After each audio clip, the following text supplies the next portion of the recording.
वळण आत्मकथन अभिवाचन. लेखक सरोजकुमार मिठारी. भाग 21.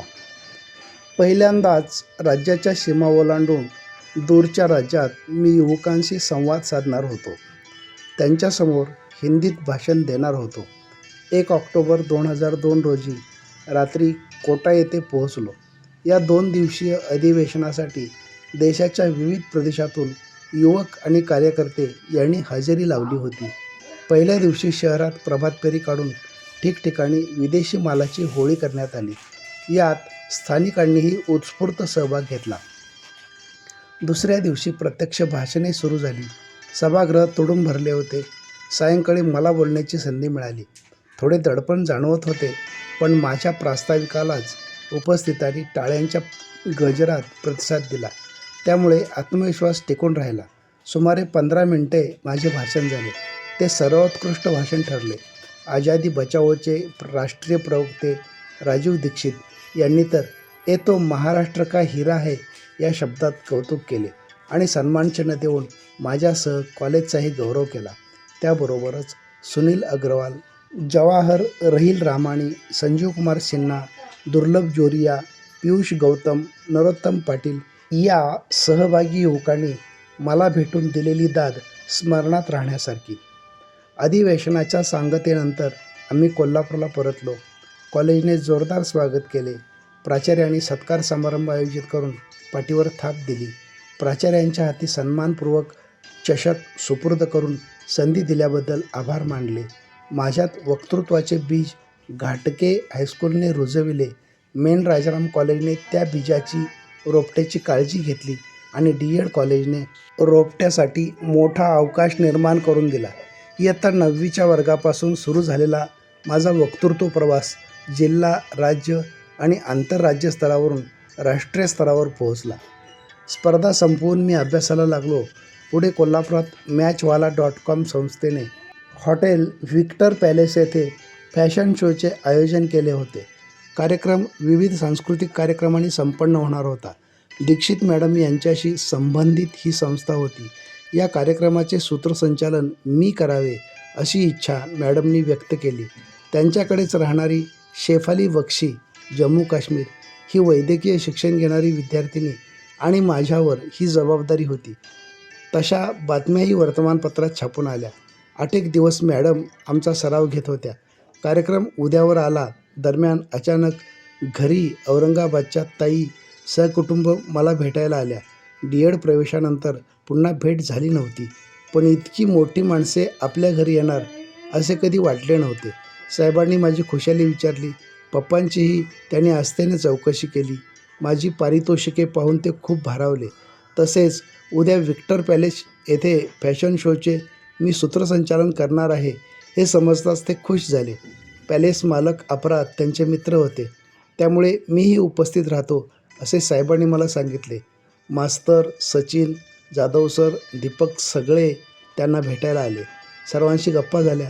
रात्री मुक्कामही त्यांनी आमच्याकडेच केला.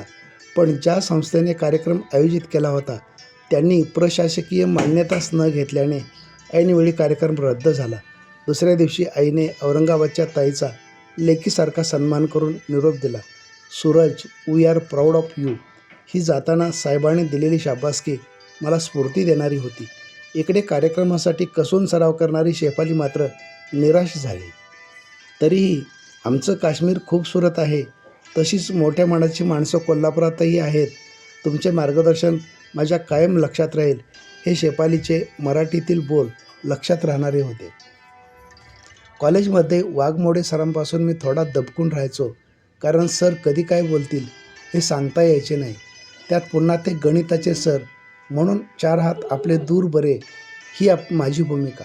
युनिसेफ आणि महाराष्ट्र राज्य शिक्षण विभागाच्या क्षेत्रीय अधिकारी अनुपमा सुतार यांच्यातर्फे कॉलेजमध्ये एड्स जनजागरण कार्यशाळेचे आयोजन करण्यात आले. कार्यशाळेत कौटुंबिक आरोग्य आणि एड्स हा प्रमुख विषय मांडायचा होता. वाघमोडे सरांनी मला कार्यालयात बोलावून, "मिठारी, या कार्यशाळेची पूर्ण जबाबदारी मी तुझ्यावर देतोय. विषय नाजूक आहे. 2 दिवस पूर्ण अभ्यास करून घे" असे सांगून मला मार्गदर्शक पुस्तिका दिली. सरांनी सांगितल्यानुसार चिकित्सक अभ्यास करून कार्यशाळेत या विषयावर मी मार्गदर्शन तर केलेच, शिवाय विद्यार्थ्यांच्या विविध प्रश्नांची शास्त्रीय उत्तरेही दिली. माझ्या सहाध्यायी वैशाली पाटील यांनीही यात मला सहकार्य दिले. पहिल्या वर्षी गणित विषयावरून वर्गात मला खडसावणाऱ्या वाघमोडे सरांनी माझ्या मार्गदर्शनपर व्याख्यानाचे मात्र यावेळी जाहीर कौतुक केले. माझ्या क्षमतेवर त्यांनी सार्थ विश्वास दाखविला हे माझ्यासाठी खूप होते. जानेवारी 2003मध्ये आमचे छात्रसेवा शिबिर सुरू झाले. या दरम्यान माझ्या ग्रामीण पत्रकारिता अभ्यासक्रमाची मुंबई येथे मंत्रालयीन कामकाजविषयक अभ्यास सहल ठरली. पण शिबिरामुळे मी सहलीला जाऊ शकलो नाही. प्रत्यक्ष शिक्षक म्हणून काम करतानाचा सर्व अनुभव 15 दिवसांच्या छात्रसेवेत मिळत असल्याने शिबिर महत्त्वाचे होते. शिबिरासाठी वर्गात विविध गट करण्यात आले.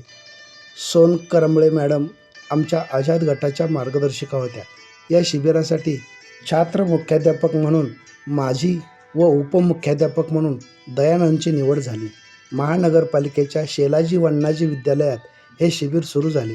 शशिकांत पवार, राहुल गावडे, प्रदीप पाटील, विनोद कांबळे, दिग्विजय फडके, रमेश हाळे, सचिन कातकर, बाळासाहेब जाधव, राजवर्धन कांबळे, प्रकाश कांगणे, संगीता, कांता, अभिजित बिरंबोळे आदींनी परिश्रम घेऊन हा उपक्रम पार पाडला. पण एरवी उत्साही असणारा अभिजित शिबिरात मात्र आजारी आणि दमल्यासारखा भासायचा. त्याच्यावर वैद्यकीय उपचार सुरू होते. D.Ed परीक्षेनंतर पुढे त्याला रक्त कर्करोग झाल्याचे निदान झाले. त्यावरही मात करून त्याने पूर्ववत जीवन सुरू केले. अखेर नियतीने त्याला आमच्यातून हिरावून नेले. कर्करोगाशी त्याची झुंज अपयशी ठरली. भविष्यात शिक्षक म्हणून सेवा करण्यासाठी प्रामाणिक धडपड करणाऱ्या अभिजितची छात्रसेवा हीच अखेरची सेवा ठरली. न्यू एज्युकेशन सोसायटीचा 1 फेब्रुवारी हा वर्धापन दिन. या निमित्ताने संस्थेच्या विविध शाळा, कनिष्ठ महाविद्यालये यांचे संयुक्त सांस्कृतिक कार्यक्रम करण्याची प्रथा. भव्य पटांगणावर होणाऱ्या या कार्यक्रमासाठी प्रत्येक शाळेला काही मिनिटांसाठी कला सादरीकरणाची संधी देण्यात येत असे. त्यामुळे संस्थेच्या प्रत्येक विभाग आपले प्रदर्शन चांगले करण्यासाठी प्रयत्नरत असायचा. त्यानुसार कॉलेजने आम्हाला 7 मिनिटांचा एक सांस्कृतिक कार्यक्रम बसवण्याची सूचना केली. ज्या गटाचे सादरीकरण चांगले होईल त्या गटाला वर्धापन दिनी कार्यक्रमात संधी मिळेल असे सांगण्यात आले. क्रांतीने मला आपण यात भाग घ्यायचाच असे सांगितले. दयानंद, प्रकाश कांगणे हे सोबतीला होतेच. तसेच पहिल्या वर्षात शिकणाऱ्या संजीवनी, सुहासिनी, वर्षा, सपना, धनश्री, प्रकाश कांबळे, श्रीकांत बडे, गुरुदत्त कांबळे ही टीमही आमच्यासोबत आली. दुसऱ्या बाजूला अमजद, रविकांत, सुदर्शन, प्रशांत यांनीही चांगली तयारी सुरू केली. कार्यक्रमाची भव्यता लक्षात घेऊन आम्ही नृत्य दिग्दर्शिका स्वाती कुलकर्णी यांच्याकडून वाघ्या मुरळी, भंडारा उधळी हे लोकगीत निवडून प्रशिक्षण घेतले. शिक्षकांनी गडकरी सभागृहात दोन्ही गटांच्या गाण्यांची रंगीत तालीम आणि चाचणी घेतली आणि अपेक्षेनुसार आमच्या गाण्याची निवड झाली. सर्वच कलाकारांनी जीव ओतून काम केल्यामुळे प्रत्यक्ष वर्धापन दिन कार्यक्रमात आम्ही सादर केलेले लोकनृत्य लक्षवेधी ठरले. कार्यक्रम संपल्यानंतर अमजदच्या गटाकडून आमच्या गटाला उद्देशून कोणीतरी अपशब्द वापरले. त्यावरून वर्गात या विषयाची सर्वत्र चर्चा सुरू झाली. दुसऱ्या दिवशी आम्हाला हे समजले तेव्हा सर्वांना त्याचे वाईट वाटले. विशेषतः दया आणि प्रकाश कांगणे यांना पहिल्यांदाच मी इतके संतापल्याचे पाहत होतो. आपण त्यांना आधी विचारू, मग शिक्षकांकडे तक्रार करू असे मी दया आणि प्रकाशला समजून सांगितले. तेव्हा कुठे ते शांत झाले. वर्गात परिपाठ झाल्यानंतर मी झालेल्या प्रकाराबद्दल खेद व्यक्त केला आणि जर हा शब्द कोणी वापरला असेल तर त्याने माफी मागावी अशी मागणी केली. त्याच वर्षी अमजदसह त्याचे सहकारी माझ्यावर चाल करून आले. तोच क्रांती, दया, प्रकाश, सुनील त्यांना जाऊन भेटले. आमची हातघाई, रेटारेटी सुरू झाली. अचानक झालेल्या घटनेने कुन्ने मॅडम, चव्हाण मॅडम, सोन करंबळे मॅडम या धावून आल्या आणि त्यांनी आम्हाला बाजूला केले. दरम्यान शिक्षकांनी दोन्ही गटांना प्राचार्यांच्या कक्षात बोलावून घेतले.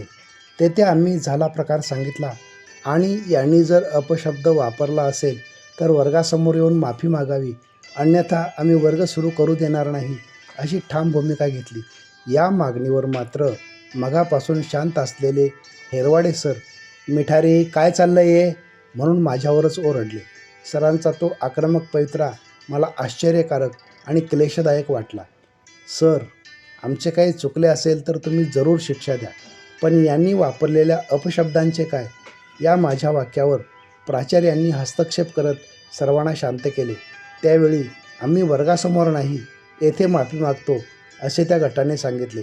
आम्हीही हा तोडगा मान्य करून मगाशी झालेली हातघाई विसरून वर्गात गेलो. मात्र या घटनेनंतर हेरवाडे सर आणि माझ्यात मनंतर पडले. एक शिक्षक म्हणून त्यांनी माझ्या प्रत्येक कार्यास नेहमी उत्कृष्ट श्रेय दिले आणि एक विद्यार्थी म्हणून त्यांची प्रभावी अध्यापन शैली, नीटनेटकेपणा, उपक्रमशीलता, फलकलेखन या गुणांचा मी कायमच चाहता राहिलो. पण सरांचे आणि माझे आंतरसंबंध कधीच जुळले नाहीत, ही वस्तुस्थिती. सरांचे गाव ते पण माझे पणजोळ. दोघे आम्ही एकाच मातीतले, पण एकमेकांना समजून घेण्यात कमी पडलो हे नक्की. दरम्यान आठवड्याभरातच सांस्कृतिक कार्यक्रमाचा निकाल लागला. आमचे लोकनृत्य सर्वोत्कृष्ट ठरले. TG पाटील सरांनी आम्हा सर्व सहभागी कलाकारांचा कॉलेजतर्फे सत्कार केला. यावेळी आमच्याच्या गटासह सर्वांनी टाळ्यांच्या गजरात आमचे अभिनंदन केले. कार्यक्रमाच्या निमित्ताने घडून आलेली आमच्यातील तात्कालिक विसंवादाची दरी पुढे स्नेहसंवादाने भरली. निरोप समारंभानंतर DED कॉलेजमधील एकूण उपक्रमांचीही सांगता झाली. वळण आत्मकथन अभिवाचन भाग 21 समाप्त. धन्यवाद.